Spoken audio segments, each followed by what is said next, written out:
Our universe exists now is an action through whether you want to call the cosmological Big Bang or any other models. For our universe to come into this reality as an action to take place, if there are infinite number of causes, infinite number of creators or infinite number of gods, it will never come to this point. Yes, I understand. So what that establishes, again, using critical thinking, that the causes of our universe is not ad infinitum with cause A, B, C, Z, ZA, ZB, ZC, and so on. There actually is a point where there is no further beyond that. What we say as Muslims, as believers, as theists, that this is the first cause, the creator, the ultimate, the absolute creator. And that makes rational sense, because the other options are irrational. So you're talking about so you call the very beginning. So this first cause is what we call the creator of our universe. So to make it simplicity's sake, the creator. Yes. And that creator then we will say must possess by necessity certain qualities and attributes. So what I meant to say later on is that for the very beginning, for the very start of it, that you call creator of the universe. I don't have a name, and I don't want to name it like God and creator stuff, because I don't know what it is. But we know it's the creator, it's the cause of our creation. This universe is an act that took place, an act of creation from while it wasn't here. If something came into existence while prior being nothing, while prior not being in this form, so this is a creative act. So the one that did it, we call it creator. So that's something that's not too much of a dispute. So the first cause is the creator, ultimately, of this universe. Whether there are many causes in between, or he's the only one. So that's a question, because I might want to ask you if, because I don't know about the beginning, I'm just like, there must have been something, you call it the creator. Is there like a creator is always there, or is there like a cause for the creator? As we established, if there was a cause for this creator, who caused this creator, who caused the creator? And you go on ad infinitum. And it will come to a point again, you'll have to say, there has to be a point where it stops. Okay, so you think that there have been like So that? whether you make millions and zillions creators in between or not, ultimately the end, the cause is the first cause. And that is the creator that we believe in. The creator that brought this universe into existence. Okay. Which is not caused itself or himself. There is no creator for that creator. So the question doesn't apply like who created the creator, because we've already exhausted this. Yep. So what would be the necessary qualities or properties, attributes of this cause, the first cause, creator? For me, like what you are calling the creator, I didn't. What would you want to call it? Cause? No, I think it's more or less like energy, like quantum energy. Okay, energy. The first energy that hasn't got anything else to cause it to be there. Yes. What other properties and qualities does this energy have that brought us into existence? Coincidence. Coincidence? I would say unlikely. I'll give you an example and say why not. I would say this energy possesses something called self-awareness and a will. Power, of course, energy is power. It's already given in that definition.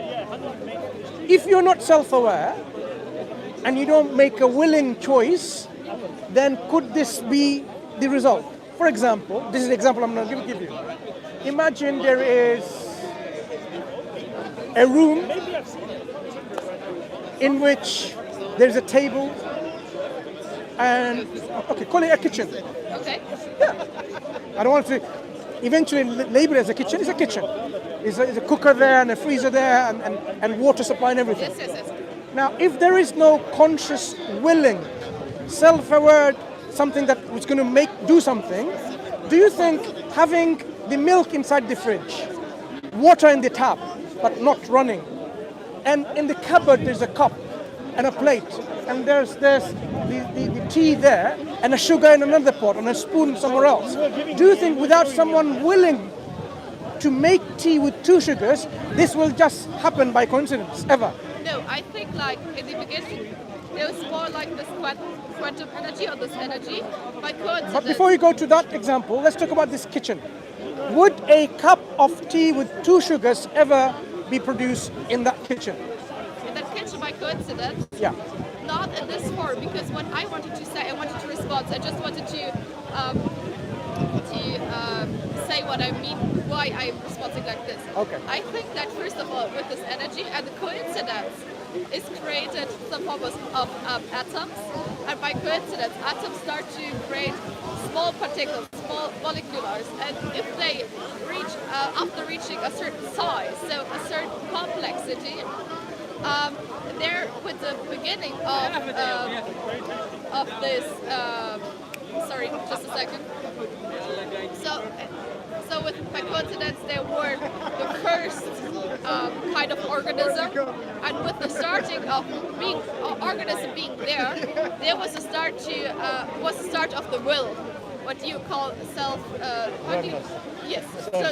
Yes.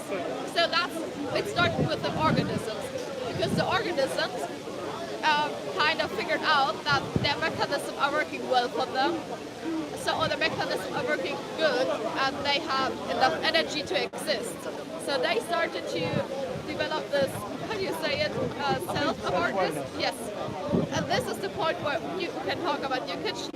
So from this point on, there must be a will, but the will is the will of all the organisms, you know what I mean? So why would there not be a cup of tea with 2 sugars produced from that kitchen? First, let's understand why not. Because there's too much substance. So I'm just talking about coincidence. So when you have an energy, how does this energy produce something without being aware of it? So where did the energy come from? It's inherent within this particular cause. It was not given. Because we're talking about the first cause, the prime mobile, the first cause, which exists by necessity. If it doesn't have a will on self-awareness, you're saying something proceeds from it, and then eventually these things gather together. Do you know how complex the first living cell is? It is very It is complex. impossible to self-organize. Impossible. Why? Because to make a living system, a cell, it has certain organelles. Whether it's the lysosomes and mitochondria, yes. We are talking about proteins and enzymes. Yes. To make proteins, you need DNA. To make DNA, you need proteins. It's a catch-22 situation. You can't have it. It's not going to work. It's like. May I answer? You can. So I think before you had a complex cell, even the cell developed from in a long process, because there's a. It's called, I think, Mitochondria in German, which is like the theory of the mitochondrions, you know, like the nuclear power of the cell. But remember, there are no laws within the universe. There is no laws. There is no gravitational constant. There is no Planck's constant. All these constants in the universe doesn't exist because that energy didn't create any of that. So now, things won't just form. There is no forces of attraction or repulsion. It just wasn't created. No, I think like what you got, the concept you call creator or God. But this energy didn't do any of that. No, because it happened by coincidence. Are you saying by coincidence the law formed, the law of attraction formed? Yes. By coincidence the law of repulsion formed by coincidence? Because energy used to respond to energy. So if there's a certain amount of... So the law forms by themselves? If there's a certain concentration of energy in one part, because you have like space and energy. Which makes sense that this energy consciously decides to put the order in this universe, or it just happened by coincidence? It happened by coincidence, I think. It makes sense. So do you think if I have all the ingredients to make a jumbo jet, a Boeing 707, and I put it in a warehouse, and I leave it there, and every now and then I create some explosion. So by chance, I expect the next generation, Boeing 747, 707, A437, whatever, to produce, right? No, because it's Why like, not? I think what you are trying to, so we're talking about coincidence. Yeah. I think the system of coincidence is working on a very, very small scale. So it doesn't work for huge amounts of substance like for a Boeing 7. The reason why I'm saying is atom is not what you think atom is. You break down into quantum world. In quantum, see all these quantum particles interacting with each other, they're not simple. They're very complex in their interactions. They are That complex. interaction is already an interaction to which there are rules and laws in place already. And I think those rules and laws, you're talking about this small scale, where it's more or less like the response of them to themselves. More or less, Don't worry about the hecklers, they will come and go. Sorry. more or less formed by the coincidence. So it's like, by coincidence, there were those quarks. When you say and then coincidence, okay, what is coincidence? It's just like, Personally, I don't think there is such thing as coincidence. It doesn't exist. What is coincidence? If I flip a coin, brother, listen. If I flip a coin, yeah, £1 coin, whether it is head or tail, do you think it's coincidence? part I didn't understand you because You know somebody money, yes. right? Do you have a £1 Just- coin? I didn't understand because somebody was Okay. talking. Yeah, I know. Hecklers will come and they will whisper. Don't worry. So you have a head Yes, and a tail, right? yes, That's what we call a coin. yes, Now, if I flip this coin yes, and I falls on my hand, yes. is it a coincidence? Is a head or tail? It is. No, it's not. Let me tell you why it's not. If I know all the factors that are associated with this action, the density of this material, the weight, the humidity in the air, the temperature, the air pressure, the height, as it falls, the force that I'm flicking this coin, and when it falls, the impact it's going to have on my hand, the pressure it's going to enforce on my hand and bounce back. If I factor all of this in my equation, we can pretty much most probably say it's going to be head or tail, because we know this is going to happen.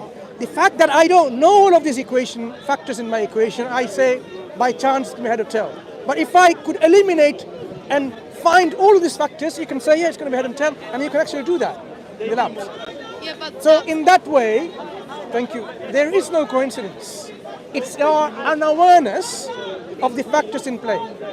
yes, that's true. But there will always be, like, the understanding of our coincidence is that you don't know or you can't prove it. So, But when you say we don't know and prove, remember, it's our ignorance of the matter, of the reality. If we knew it, you can say it's going to head or tail, with most probability. It's highly probable it's going to be head or tail, right? This energy, when it did something, when you say coincidence, there is no such thing as a coincidence. When something happens, it happens through a what? I would say it happens because of the will, because of the decision from that energy. It makes sense that the energy then decides. That's why we say this creator possesses self-awareness, creates power, possesses power, and a will.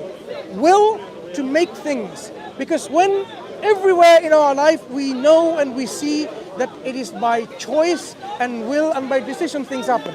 Nothing happens by coincidence. Nothing. Either it happens through our ignorance of the laws that are in place. For example, if someone throws something, you don't know whether it's going to hit that tree or not, whether it's going to damage that leaf or not. But if you knew all of it, you can pretty much say the probability of that leaf getting, plucked from that tree, this is going to happen. You know that. So likewise, we say this universe follows certain rules and laws that is already built in. that's what's And who did build in? Not the first course. I think we're talking about the same thing. Yeah. Because I know that there are natural laws like gravity and stuff. But about the beginning, so your point of view is that there's a creator with a will, and I say I don't think that is like this. I think I haven't got enough proof for it to say anything about What proof have you got? it. I don't have any. Okay, you haven't got any proof. So Okay, fine. that's the reason why I also told you, this gentleman, that I don't want to make a point about it. That I don't want to say, okay, there's the creator or the being or the creator you call it.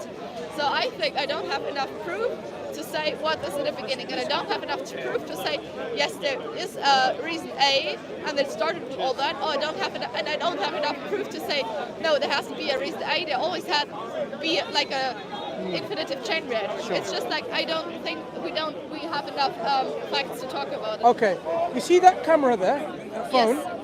and I think I would like to stop this discussion, but I don't want anybody to film me. I'm just like too long in this space. That's fine. We can wrap this up. I'm saying we can see this is Canon and Nikon, right? You say they've designed it. That particular one in particular, I can't see who designed it. Would I be reasonable to say this has no designer because I don't know who the designer is? You know. Would it be reasonable for me to say this camera is not designed because I don't know who designed it? You can say that you know that there should be a designer because it's already an amount of substance there. But I'm talking about this about the circumstance before the very beginning of substance, and that's why what we are arguing about. Now, you say there's a created. I say I don't know what there's, and I don't have any facts based on that. But the difference is, I'm saying when we look at the reality around us, Yes. whether it's this camera or the whole universe in its operation, Yes. I see the action of a designer in place. When I see the camera, I don't need to know whether it's manufactured by Apple or Samsung, whoever. I know this has a designer by looking at itself as the complexity and organization within this camera. I look at this universe, I see the harmony of the universal constants, the things that are there. You can say this camera is just a coincidence and believe in it. You can believe in that. You can believe the camera came by itself through coincidence. But me, I cannot accept that. Just like I cannot accept this universe or it just come by coincidence. Because it's so precise, so organized. It's not just organizational complexity. We're talking about a level of complexity that's so much that it, totally blasts our mind in terms of how much it is there. And yet, we are told by a group of people, dogmatics, atheistic community scientists, saying this all came from evolution and chance and so on and so forth, for a particular reason, because they have a particular, doctrine behind it. Why? Because if they were to tell everyone, actually, yes, we know like this must have a designer, the universe must have a designer, the consequence is, who is this designer? Why did this designer design us? They don't want you to go into this coincidence.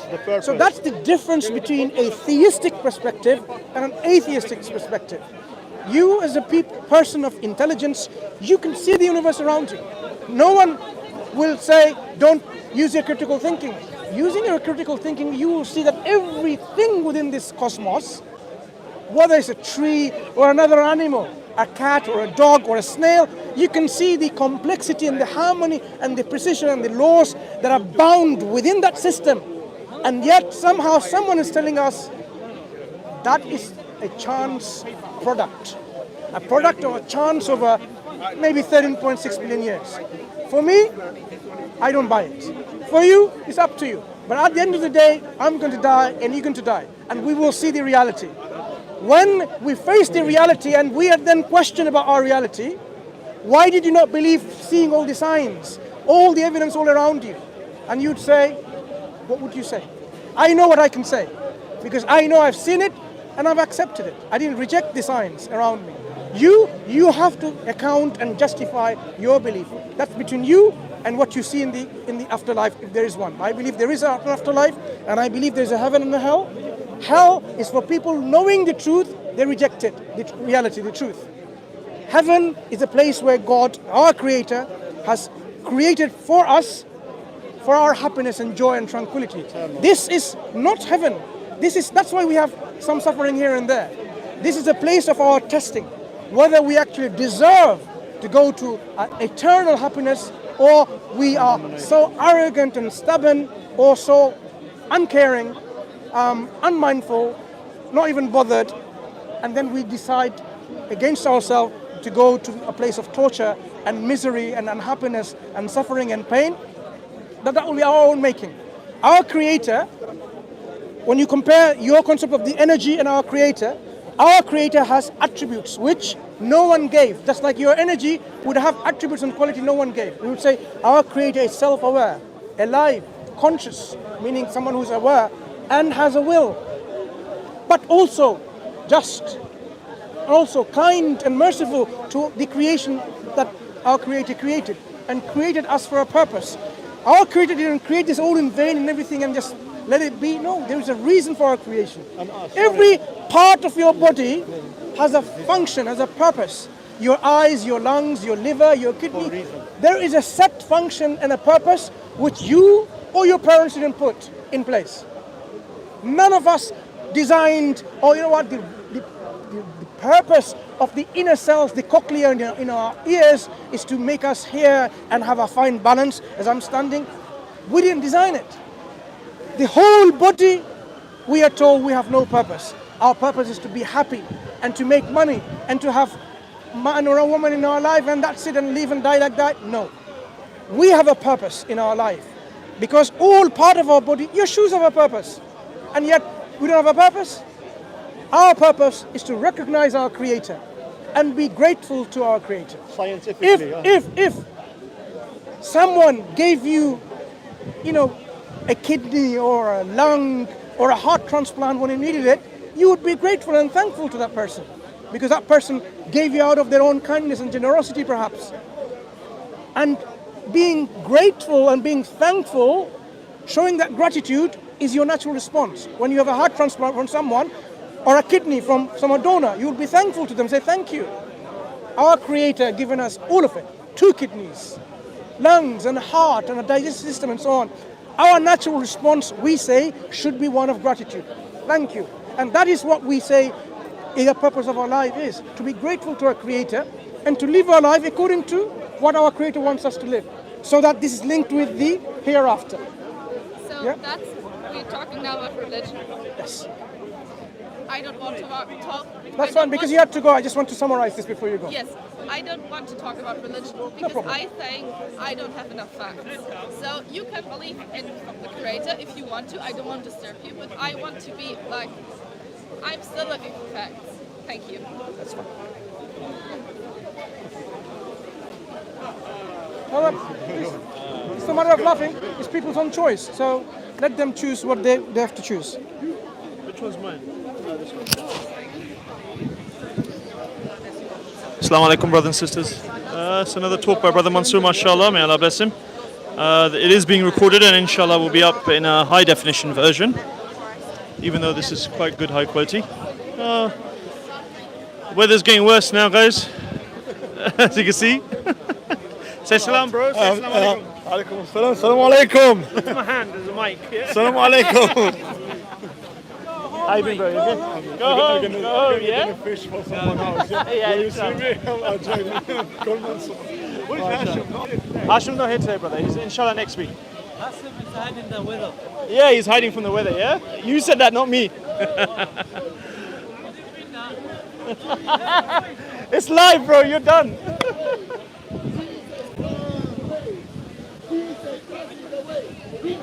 Right, guys, I'm going to sign off. That's a good 30-minute conversation for you guys. Jazak Allah Khair, keep us in your du'as.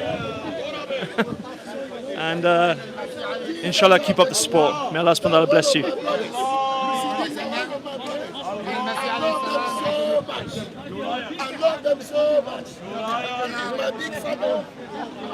I'll give you a little tour before I go, I guess.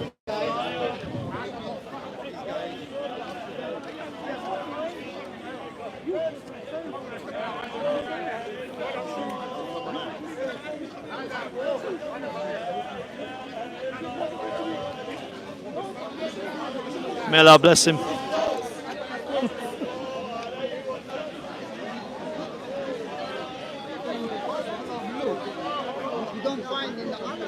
Wa alaikum assalam wa rahmatullahi wa barakatuh to all of you.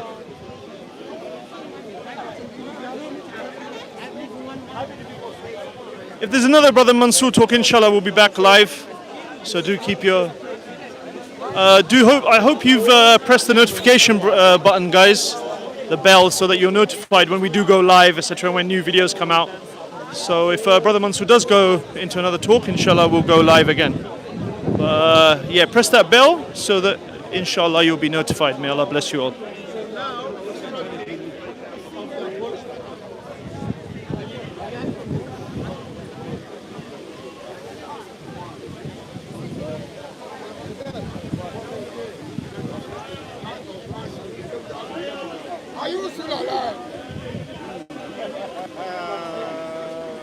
You don't know what is coming. You all be destroyed at this end of time. We're all going to be destroyed. By who? Olumba, Obo, the landlord. There you go. You heard it from Speakerscorner, guys.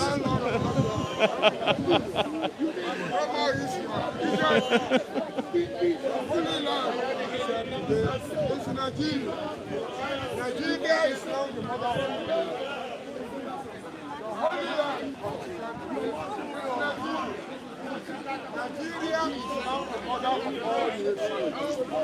All right, guys, I'm gonna sign off. Look after yourselves. Inshallah, we'll be back on soon. Please press the notification button so you're notified. Assalamu alaikum wa rahmatullahi wa barakatuh.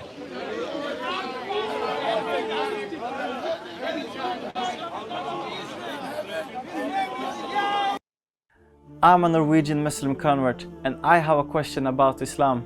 Can you help me answer it? If I made some food and gave it to my neighbors, would I be rewarded for that? I hear you saying yes. But what if I gave the gift of Islam to someone, like someone gave to me? Don't you think that would give me more reward than the food? Of course! Brothers and sisters, we have purchased a property to establish a masjid in the capital of Norway. By supporting our masjid, you will inshallah gain the reward for gifting Islam to our community. Imagine the children memorizing the Quran, the lines filling up for the prayers 5 times a day, the non-Muslims discovering the beauty of our deen. Subhanallah, all of that reward can be yours for a small donation. Allah said, believe in Allah and His Messenger and donate from what He has entrusted you with. So those of you who believe and donate will have a mighty reward. And the Prophet sallallahu alaihi wasallam said, whoever builds a masjid for Allah, Allah will build for him a similar house in Jannah. Click the link to help and gain the mighty reward promised by Allah. Also, please help us reach more people by sharing the video. May Allah grant you a palace in the highest level of Jannah. Ameen.